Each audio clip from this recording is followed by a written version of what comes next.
Hey, salut à tous, c'est Wan, j'espère que vous allez bien pour la part ça, super, et aujourd'hui on se retrouve pour une nouvelle vidéo dans laquelle je vais vous expliquer comment élever un groupe de fourmis assez apprécié des éleveurs mais sur lequel il est finalement très compliqué de trouver des informations. J'ai nommé les Ponerinomorphes. Dans cette vidéo on va donc parler des groupes de Ponerinae, d'Amblyoponinae, d'Ectatominiae et éventuellement de Pseudomyrmecinae. J'en profite également pour faire un petit coucou à tous les éleveurs qui m'ont envoyé leurs photographies, puisque mon but étant de montrer un maximum de diversité dans les espèces, dans les installations et dans les façons d'élever leurs Ponerinomorphes. Je voulais avoir le maximum d'exemples et sans avoir eu autant de contenu envoyé par les éleveurs, je n'aurais pas pu faire une vidéo aussi complète. Merci à vous, sans vous la vidéo aurait eu une autre figure et on se retrouve en fin de vidéo pour que je vous explique le tout en détail.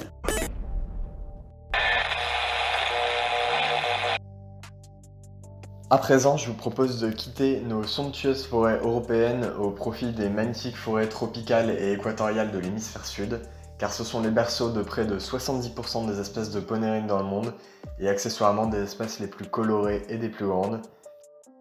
Dans cette vidéo, on va principalement se concentrer sur les régions indo-chinoises, c'est-à-dire l'Asie du Sud-Est, puisque c'est l'endroit d'où provient mon Ectomomyrmex, qui est l'exemple de la vidéo, mais c'est également la zone géographique d'où proviennent la majeure partie des ponérines préconisées pour les débutants entre guillemets, car ce sont des ponérines qui sont généralement des prix abordables.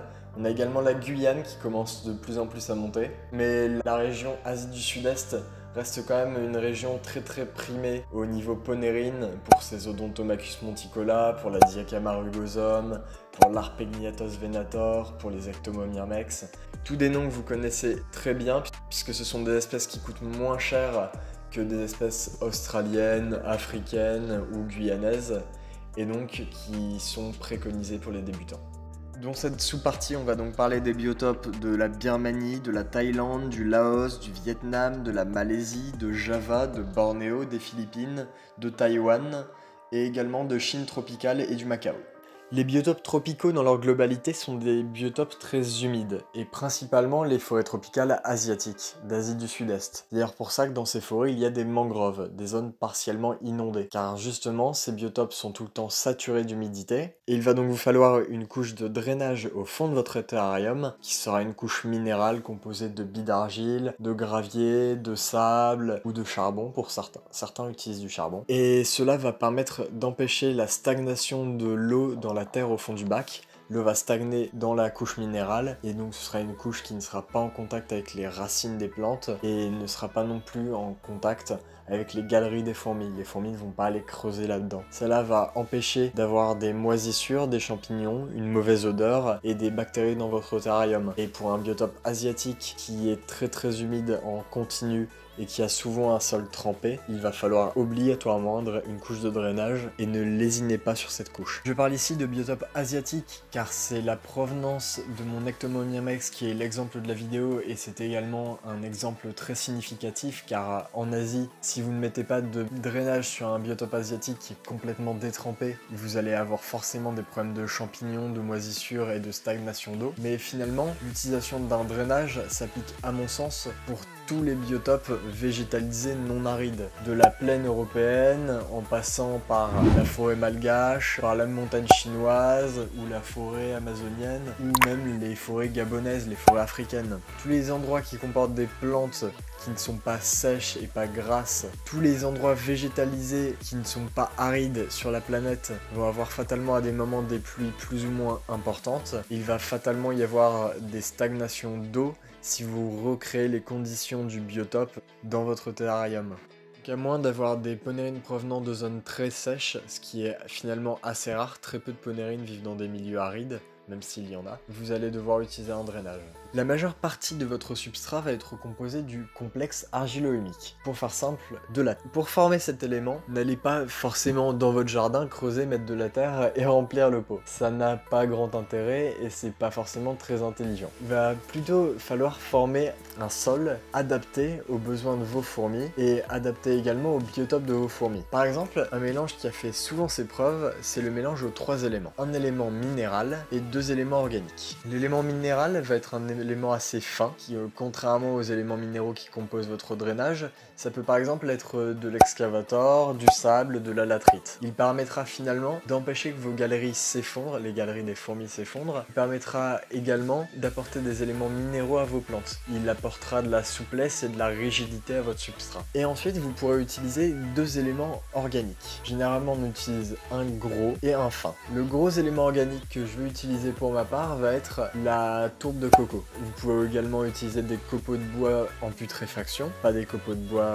qu'on pourrait utiliser pour des serpents. Et vous pouvez également utiliser une terre plus fine, c'est-à-dire de l'humus, avec par exemple du terrabasis ou juste de la litière de forêt. C'est très utile et ça permet également d'apporter de la microfaune nécessaire. Ici, mon élément minéral va être du sable, bien entendu du sable non salé. Et je vais également utiliser de la tourbe de coco, car c'est un substrat très acide et pauvre en phosphore et même en oligo-éléments en général, ce qui est une propriété assez particulière du biotope asiatique en Asie du Sud-Est. La tourbe de coco a également l'avantage, comme je vous l'ai dit, d'être acide, ce qui permet d'empêcher le développement des champignons. Et pour un biotope très humide, c'est presque obligatoire d'en utiliser si vous voulez le maintenir dans des conditions sanitaires et hygiéniques qualitatives. Sur un biotope asiatique pour lequel on pourrait presque faire un paludarium dans le but d'imiter la mangrove, même si je vous le déconseille pour commencer parce que c'est quand même très compliqué à mettre en place. La tourbe de coco est à mon sens l'un des éléments organiques essentiels du substrat du biotope asiatique et je dirais même que c'est un élément pilier pour tous les substrats des biotopes forestiers, tropicaux, marécageux et peut-être même prairies. Avec bien évidemment des proportions différentes dans vos mélanges en fonction du biotope dans lequel elle va être utilisée. Je vais également utiliser du terrabasis, donc de l'humus forestier qui est entre guillemets stérile et qui est très utile. C'est un substrat qui est vraiment très modulable, il est aussi très aéré, donc il peut être utilisé dans énormément de biotopes, si pas tous les biotopes. Je dirais même qu'il est utilisable dans des biotopes désertiques. Et il est vraiment très complet, pour moi c'est un vrai coup de cœur. Et donc je vais le mélanger à de la litière de forêt pour pouvoir apporter de la microfaune et des éléments essentiels que je n'aurais pas ajoutés. La microfaune, pour rappel, c'est ce qui empêche à vos fourmis d'avoir des acariens et qui protège vos plantes et tout votre écosystème.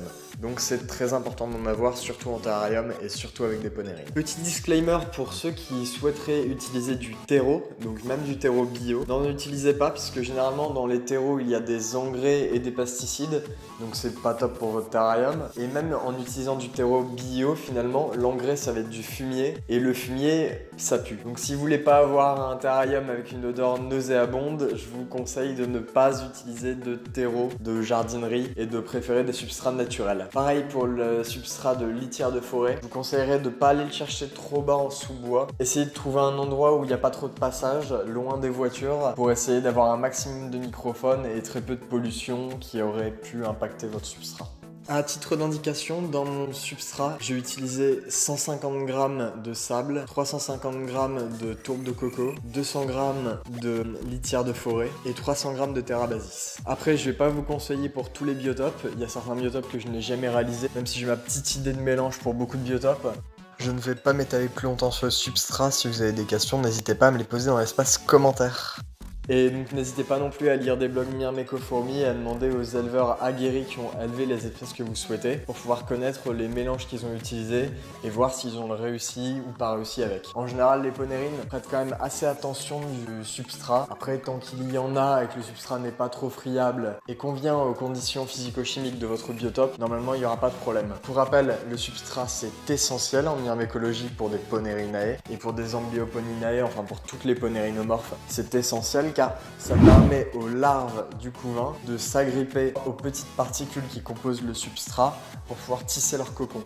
Sans ça, les larves se liquéfient et meurent.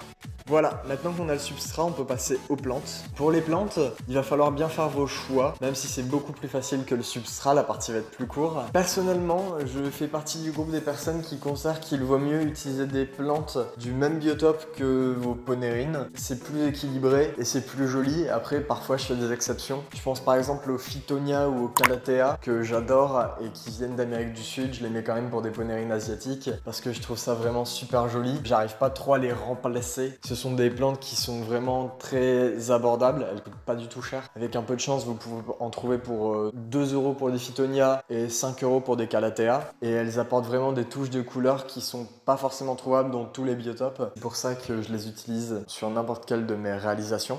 Mais donc ça, c'est une méthode pour être plus précis dans la création de votre terrarium. En aucun cas, mettre une plante qui ne vient pas de la même provenance que vos fourmis peut présenter un quelconque risque. Finalement, il faut juste que les besoins de votre plante coïncident avec les conditions de votre terrarium. Pour les plantes, je vous déconseillerais énormément d'utiliser des plantes carnivores, surtout pour les biotopes tropicaux. Il y en a beaucoup. Je sais que ça peut paraître tentant parce que certaines sont très jolies, je pense aux Népenthes ou aux Drosera, mais malheureusement, vos fourmis sont aussi mangées par les plantes carnivores et ce serait dommage de perdre une ponérine à cause d'une plante carnivore. Même si je sais qu'il y a certaines fourmis qui font des cohabitations avec les plantes carnivores, il faut vraiment être très très fort en myrmécologie pour pouvoir utiliser ce genre de plantes. Personnellement, je les utilise jamais. Il y a déjà un catalogue de plantes assez important sur le marché européen pour pouvoir se priver d'utiliser des plantes carnivores qui pourraient potentiellement mettre la santé de vos fourmis en danger. Faites également très attention aux besoins de vos plantes. Utilisez des plantes qui ont une croissance qui est assez faible pour que votre terrarium ne soit pas bouleversé et que vous ayez besoin de le changer. Vous pouvez tailler vos plantes bien évidemment et essayez aussi de prendre des plantes qui ne sont pas trop gourmandes en oligo-éléments et en nutriments dans le sol. Ici on va utiliser un sol qui sera plutôt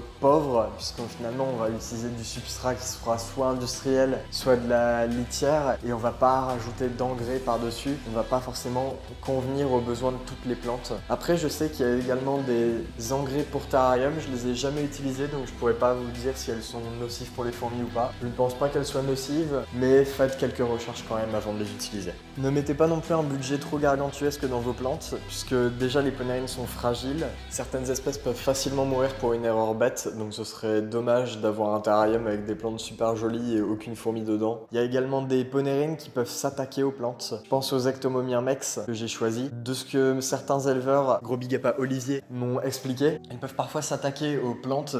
Observez bien le comportement de vos fourmis vis-à-vis des végétaux présents dans leur biotope. Si je devais vous donner une liste non exhaustive des plantes que j'utilise pour mes terrariums, j'utilise des bananiers nains, des ficus ginseng, pas mal d'espèces de ficus, après j'ai pas tous les noms, des eucalyptus nains, des amphithuriums, des orchidées nains, même si les orchidées c'est quand même assez compliqué à faire tenir, des calathea, je vous en ai déjà parlé, des phytonia, c'est mon coup de cœur, des palmiers mexicains, des azalées, j'utilise également plein d'espèces de fougères avec un petit coup de cœur pour la fougère de Boston qui est super complète et qui peut être divisée en plusieurs morceaux, donc c'est vraiment très utile. J'utilise parfois des géraniums, même si c'est pas les plantes que j'utilise le plus souvent. J'utilise également des pothos qui sont vraiment très très sympathiques. Parfois j'ajoute également de la passiflore ou du lierre et il m'arrive aussi de mettre des orangers ou des citronniers parce que c'est assez amusant finalement. Parfois je mets également des avocatiers, c'est très joli, et je mets également des ophiopogones, donc ça c'est pour des biotopes marécageux, et je mets beaucoup de mousse. Les mousses c'est très important, ne les négligez pas. Généralement ça apporte une petite touche de couleur. Ça permet de cacher ce que je vais appeler entre guillemets vos bricolages dans votre terrarium. Et ça permet également de garder l'humidité, l'hygrométrie. Et c'est finalement assez important dans les terrariums pour des fourmis qui viendraient de biotopes tropicaux ou marécageux. Et ne négligez pas non plus dans la décoration les cailloux, les éléments minéraux ou alors les bois morts. Ça apporte toujours une touche plus naturelle et on n'a pas l'impression d'avoir en face de nous un pot de fleurs mais plus une forêt quand on a ces éléments qui sont rajoutés. Il y a également certaines plantes d'aquarium qui peuvent être utilisées dans les biotopes super humides, donc les biotopes marécageux tropicaux ou les mangroves. À la base, une grande partie des plantes d'aquarium ne vivent pas dans l'eau mais dans des atmosphères surchargées d'humidité et donc vous pouvez les utiliser sans problème. Renseignez-vous. Par exemple, des élodées ne sont pas utilisables en biotope aérien, mais il me semble que des anubias le sont par contre, si vous avez un pourcentage d'hydrométrie supérieur à 90-95%. Voilà, nous avons terminé la partie dédiée aux plantes. Nous passons à la dernière partie de cette sous-partie. J'ai nommé la partie sur la microfaune et sur la faune de votre terrarium. Parce que, évidemment, pour faire un écosystème, vous n'allez pas tenir juste avec des plantes, des mousses et votre fourmi. Vous pouvez, et c'est même très conseillé, ajouter de la microfaune grâce à la litière de forêt que vous ajouterez à votre mélange, comme je vous l'ai expliqué précédemment. Cette litière va apporter des nématodes, des colamboles, des pseudoscorpions, scorpions, des micro-araignées, des acariens détritivores, plein d'animaux très utiles qui auront un très grand rôle dans le recyclage des déchets organiques dans votre terrarium. Et donc ne la négligez pas. À cette microfaune, vous pourrez ajouter des colamboles qui elles aussi sont d'excellents détritivores. Ça va être vos meilleurs amis. Les colamboles qu'on vend généralement en animalerie et qui sont utilisées pour les terrariums sont généralement d'origine asiatique, mais en soi elles peuvent être utilisées dans tous les biotopes non arides. Elles demandent quand même une assez forte hydrométrie, disons que pour les maintenir il faudra minimum 60% d'hydrométrie. Je vous conseille vraiment d'en mettre. N'en mettez pas trop non plus. On voit souvent des éleveurs mettre une quantité impressionnante de colamboles dans leur substrat. C'est-à-dire que ça grouille de partout. Je le déconseille. Très franchement, je trouve ça stressant, surtout pour les fourmis qui ont une très bonne vue. Après, ça veut pas dire qu'il faut presque pas en mettre. Mettez-en en quantité raisonnable et surtout en quantité adaptée par rapport à la taille de votre terrarium. Il va également y avoir des acariens détritivores dans vos terrariums. Ne vous inquiétez pas, ils vont forcément arriver sans que vous ne les mettiez et ils sont très intéressants pour la microfaune. Tant qu'il n'y en a pas trop, ce ne sera pas un problème. Vous pouvez ajouter des cloportes, des grillons comme je vous l'ai dit. Vous pouvez également ajouter des lombrics. Ne négligez pas cette microfaune. Elle est très importante et c'est elle qui évitera à vos fourmis d'avoir des acariens et qui évitera également à vos plantes d'avoir des cochenilles. Et là, j'en vois certains songer à prendre des fourmis de biotope désertique car ce serait plus simple. Et en effet, ils ont raison, ce serait plus simple. Ils n'auraient besoin que de mettre du sable, quelques cailloux et peut-être une branche. Détrompez-vous, parce que cette croyance est complètement fausse. On voit souvent des terrariophiles, amateurs de reptiles et d'insectes, croire que le désert, c'est une zone qui est composée exclusivement d'éléments minéraux, qui est vide de biodiversité, et où finalement rien ne pourrait vivre à part votre animal. Or, c'est complètement faux. Le désert, c'est une zone qui est relativement vivante. Bien sûr, moins qu'une forêt, mais il y a quand même une énorme biodiversité dans le désert, principalement dans les déserts africains, australiens et dans les déserts nord-américains, qui sont les principaux déserts d'où proviennent les fourmis désertiques que l'on élève. Dans un désert, vous ne retrouverez effectivement pas d'arbres, ou très peu. Par contre, vous retrouverez une énorme diversité au sol de plantes grasses, de petits cactus et de petits arbustes résistants à la chaleur et au manque d'eau. De cette végétation découlera donc une énorme diversité d'insectes et de petits mammifères. Le désert ne sera donc pas une zone que je vais appeler zone morte. Et de cette méconnaissance, on voit souvent des éleveurs de Myrmecia ou d'autres fourmis australiennes croire que leurs fourmis vivent dans des zones 100% désertiques. Sauf que c'est complètement faux. Si vous ne le croyez pas, je vous conseille d'ailleurs pour les Myrmecia d'aller voir le film Rabbit Proof Fence, ou en français, un nom beaucoup moins classe, Les Chemins de la Liberté. Film ayant été tourné dans le Western Australia et dans la Victoria. Deux états d'Australie qui sont effectivement assez secs, et vous pourrez constater qu'il y a quand même une végétation très dense, bien qu'il soit dans ce qu'on appelle un désert. Même chose pour les biotopes nord-américains, qui sont à mon sens les déserts les plus végétalisés que vous pourrez croiser. Ce sont des déserts effectivement, mais des déserts bien verts. Et c'est d'ailleurs le même mythe que l'on pourrait retranscrire sur les Messor barbarus qui vivraient dans des zones complètement arides, ou alors les Pogonomyrmex qui vivraient dans des zones complètement arides. Si vous réfléchissez, vous comprenez que pour leur régime alimentaire qui sont granivores, il y a besoin de plantes, et qui dit plante dit hygrométrie. Donc n'allez pas croire qu'un désert est un biotope qui est plus simple à faire. Dans un désert, vous allez quand même devoir faire des mélanges de substrats, et je vous conseillerais de mettre un drainage. Dans ces mélanges de substrats, il vous faudra utiliser des éléments organiques. Évidemment, plus d'éléments minéraux que d'éléments organiques, mais il faudra quand même en utiliser. Dans un désert, il faudra parfois pulvériser. Voilà, après cette rapide mise au point, je vous propose qu'on passe à la prochaine partie qui sera, je vous le promets, plus courte. Vous l'aurez compris, les ponérines sont pour la majorité des espèces, pour ne pas dire toutes, principalement carnivores. Elles consomment énormément d'insectes, un petit peu de viande crue et très peu de liquides sucrés ou de fruits. Les ponérines vont demander une diversité assez grande en insectes. Il faudra donc fournir des blades, des grillons, des vers de farine, des mouches, enfin tout ce que vous trouvez tant que c'est pas empoisonné, pas protégé, pas rare et que c'est pas trop rapide, trop violent, enfin adapter les proies en fonction des capacités de la colonie ou de la fondation. Il faudra également veiller à ce que la nourriture soit vivante ou fraîchement tuée. Congeler les insectes pour les ponérines est une mauvaise idée, elles y toucheront pas comme vous pouvez le voir sur la vidéo. Donc les acariens sont probables et ça arrive même généralement assez souvent. C'est pourquoi l'importance du biotope est capitale dans votre terrarium ou dans votre cuve pour pouvoir maintenir des ponérines en bonne santé et sans acariens suceurs des molymphes. Encore une fois, et on n'insistera jamais assez là-dessus, toutes les espèces d'acariens ne sont pas nocives, il y a certaines espèces d'acariens qui sont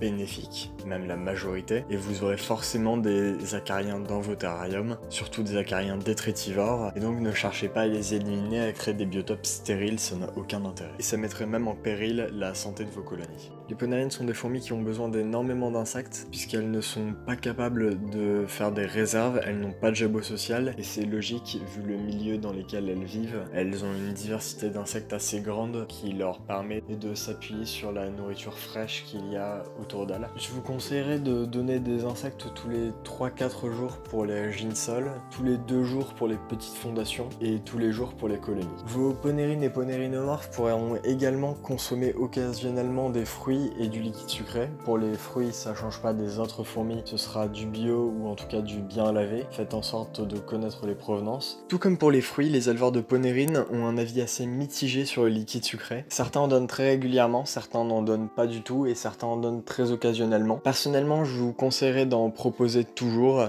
faire un test et de voir si vos ponérines apprécient ou pas vos liquides sucrés avec plusieurs recettes. Certaines espèces sont quand même exclusivement carnassières et prédatrices, elles n'iront jamais toucher les liquides sucrés, mais ça reste quand même une minorité des espèces. On a quand même une majorité de ponérines qui finiront par toucher un petit peu au liquide sucré et donc je vous conseillerais toujours, comme je vous l'ai dit, d'observer vos colonies, voir leur comportement face au liquide sucré et aux autres substances sucrées pour pouvoir voir si elles y touchent souvent, si elles se ruent sur le liquide sucré. Essayez d'augmenter le nombre de propositions par semaine ou par mois, ça dépend de vos méthodes pour procéder. Si vous voyez qu'elles n'y en vont jamais, qu'elles ne touchent pas du tout au liquide sucré, proposez-leur en plus petite quantité, essayez d'en donner moins souvent puisqu'elles n'y touchent pas, donc faites pas de gaspillage non plus, mais essayez toujours d'en proposer occasionnellement. Par contre, il faudra avouer que les ponérines ont du mal à digérer certains liquides sucrés, ça n'engage que moi, mais je considère quand même que des liquides sucrés avec du lait ou avec des poudres protéinées, etc., comme on pourrait donner à des camponotus, sont pas forcément très adaptés aux liquides sucrés qu'on pourrait donner aux ponérines. Je vous conseillerais de donner ce que je vais appeler des bases simples, c'est-à-dire des liquides sucrés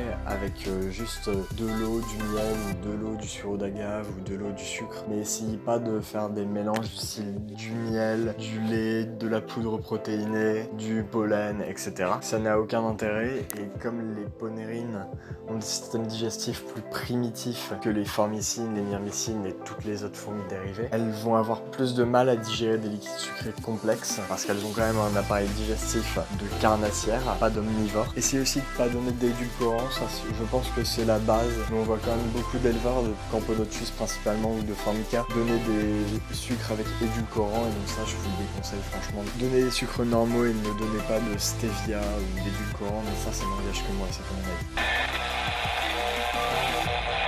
Au niveau de la température, les ponérines auront des besoins qui vont énormément varier en fonction de leur biotope. Mais généralement, elles vont avoir besoin d'un petit cycle jour-nuit. C'est-à-dire qu'il faudra essayer de marquer une variation entre la température du jour et de la nuit. Pas forcément de grand chose, 1 ou 2 degrés c'est bien. Pour être honnête, il n'y a pas réellement besoin de faire ce travail nous-mêmes, puisque généralement la nuit les maisons sont plus froides et donc ça va se faire automatiquement. En sachant qu'une énorme partie des ponérines, principalement les ponérines tropicales, peuvent vivre à température ambiante ou à 21-22 degrés, car ce sont des fourmis qui vivent en sous-bois, donc en zone ombragée et finalement assez froide par rapport à leur provenance natale. Vous pourrez sûrement vous passer de chauffage, ou en tout cas vous passer de tapis chauffants ou de lampes chauffantes et de tous les matériels de chauffage que l'on pourrait utiliser en terrariophilie. En plus, votre terrarium va être généralement vitré et donc finalement vous n'aurez pas réellement besoin de chauffer vos fourmis puisque le terrarium, grâce à l'effet de serre, va se chauffer tout seul et il faudra bien choisir l'exposition puisque si cet effet peut être bénéfique et faire monter un petit peu peu la température de vos terrariums, ça peut aussi être négatif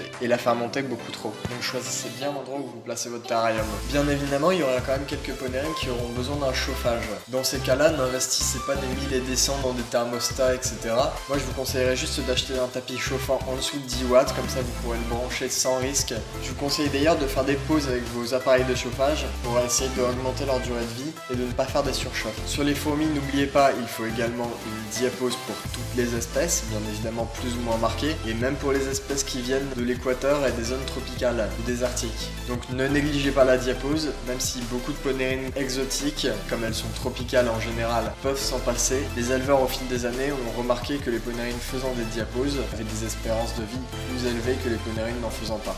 Donc ne négligez pas cet élément. Au niveau de l'hydrométrie, là encore ça va énormément différer en fonction du biotope d'origine et de la provenance de vos fourmis. Il va donc falloir encore une fois faire des recherches plus précises, plus approfondies sur votre ponérinomorphe. Le but du jeu ici va être vraiment d'être le plus précis possible. C'est pour ça que je vous conseillerais d'investir dans un thermomètre hydromètre. Mettez pas non plus des 1000 et des 100, ce serait vraiment bien d'en avoir un quand même.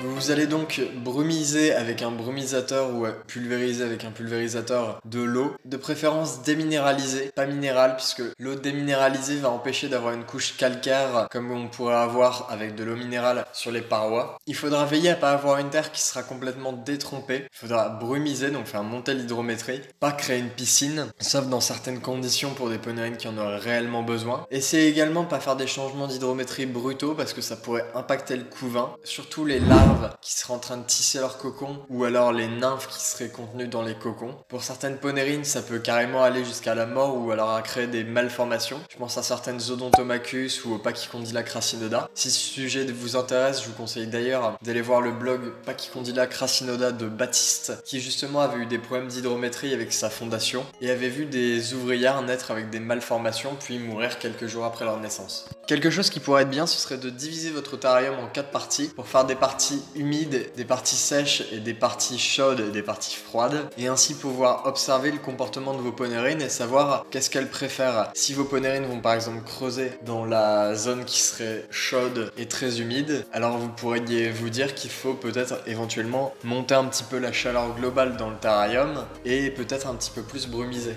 Créer des gradients thermiques et hydrométriques pourrait être une très bonne idée.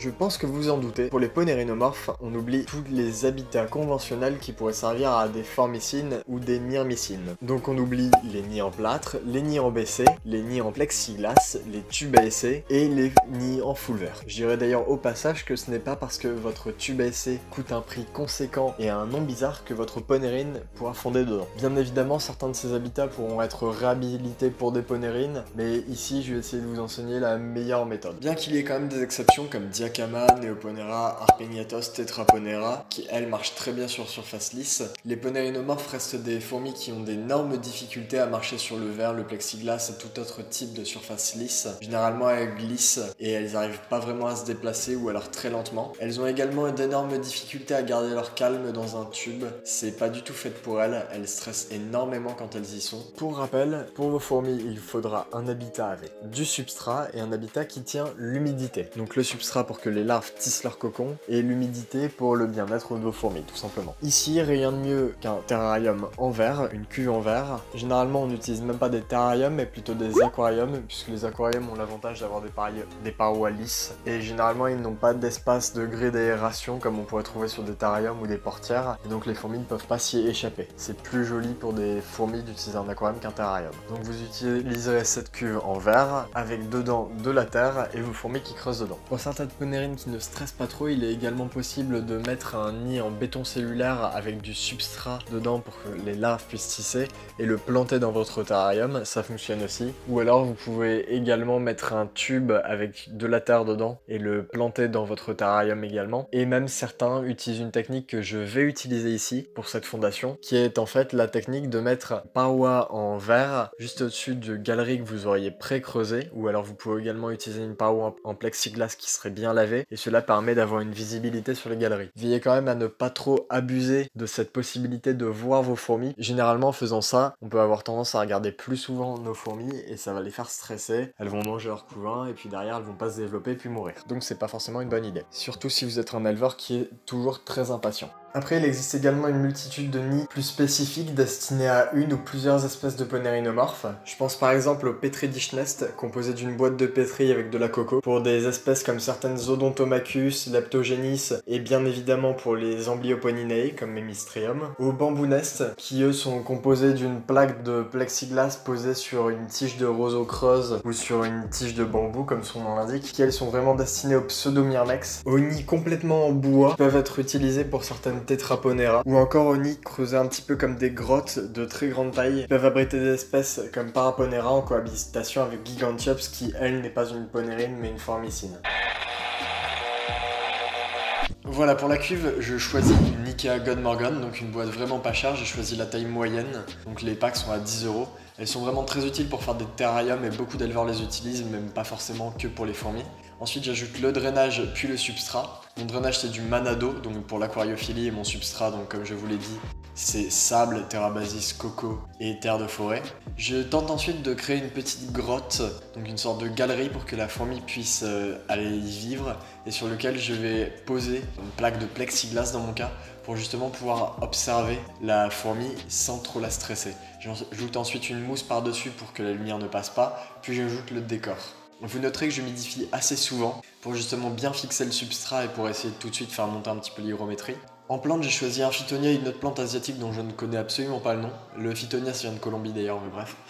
Pour mon Phytonia, je l'ai ensuite retiré puisque les cloportes s'y attaquaient. Et donc comme vous pouvez voir, j'ai mis de la microfaune, en l'occurrence des cloportes communs et des petites colamboles asiatiques. Je suis assez fier du résultat, même si c'est quand même un terrarium qui est super simple et qui coûte vraiment pas cher. C'est pas du tout un terrarium que je vais garder plus tard, c'est juste un terrarium pour la fondation. Avec ce genre de module, si vous êtes patient et que vous ne regardez pas souvent votre fourmi, ça devrait se passer super bien, surtout pour des ponérines de taille moyenne ou petite. Pour des ponérines de taille grande, par exemple une Pachycondyla crasinoda ou alors une Neoponera, je vous conseillerais quand même de prendre un module plus grand parce que pour faire une fondation sur ce genre de petit module, ça risque d'être complexe, voire impossible. Essayez également de ne pas trop bouger l'emplacement de votre terrarium, enfin de votre module de fondation, car ça fait des vibrations qui, elles, font énormément stresser les ponérines, elles sont très sensibles aux vibrations. Alors où je fais cet enregistrement, mon Ectonomyrmex a 3 grosses larves de dernier stade, une larve de taille moyenne et 2 œufs. Donc tout va très bien pour elle, et je pense que les cocons devraient pas tarder à arriver. Durant cette fondation, j'ai soulevé que 2 fois la mousse, donc vous voyez que j'ai vraiment pas soulevé souvent la mousse, ça, en 5 semaines je l'ai soulevé que 2 fois, et ça m'a vraiment permis de ne pas faire stresser ma fourmi, j'ai pas non plus bougé son emplacement, et comme vous pouvez le voir, tout va bien pour elle. Je la nourris une fois tous les 2-3 jours, et ça devrait vraiment bien se passer. Et voilà, c'est la fin de cette vidéo, merci d'avoir regardé. Je sais qu'elle aurait été très longue à sortir puisque je l'avais teasée presque à la mi-juin. Elle aura duré quand même assez longtemps, presque 35 minutes. J'ai essayé de faire le plus complet possible et c'est toujours très long quand on parle de ponérine. C'est vraiment pas simple comme sujet à aborder, surtout qu'il y a tout à expliquer puisque beaucoup de choses sont très nouvelles. J'espère que vous aurez quand même apprécié cette vidéo. Si c'est le cas, n'hésitez pas à mettre un petit pouce bleu et à vous abonner à la chaîne. Vous pouvez également vous abonner à mon compte Instagram, @oneant, et vous pouvez me faire un retour dans les commentaires, qu'il soit positif ou négatif, j'y répondrai du moment que c'est constructif. Merci à tous, c'était One, et on se retrouve pour la prochaine vidéo.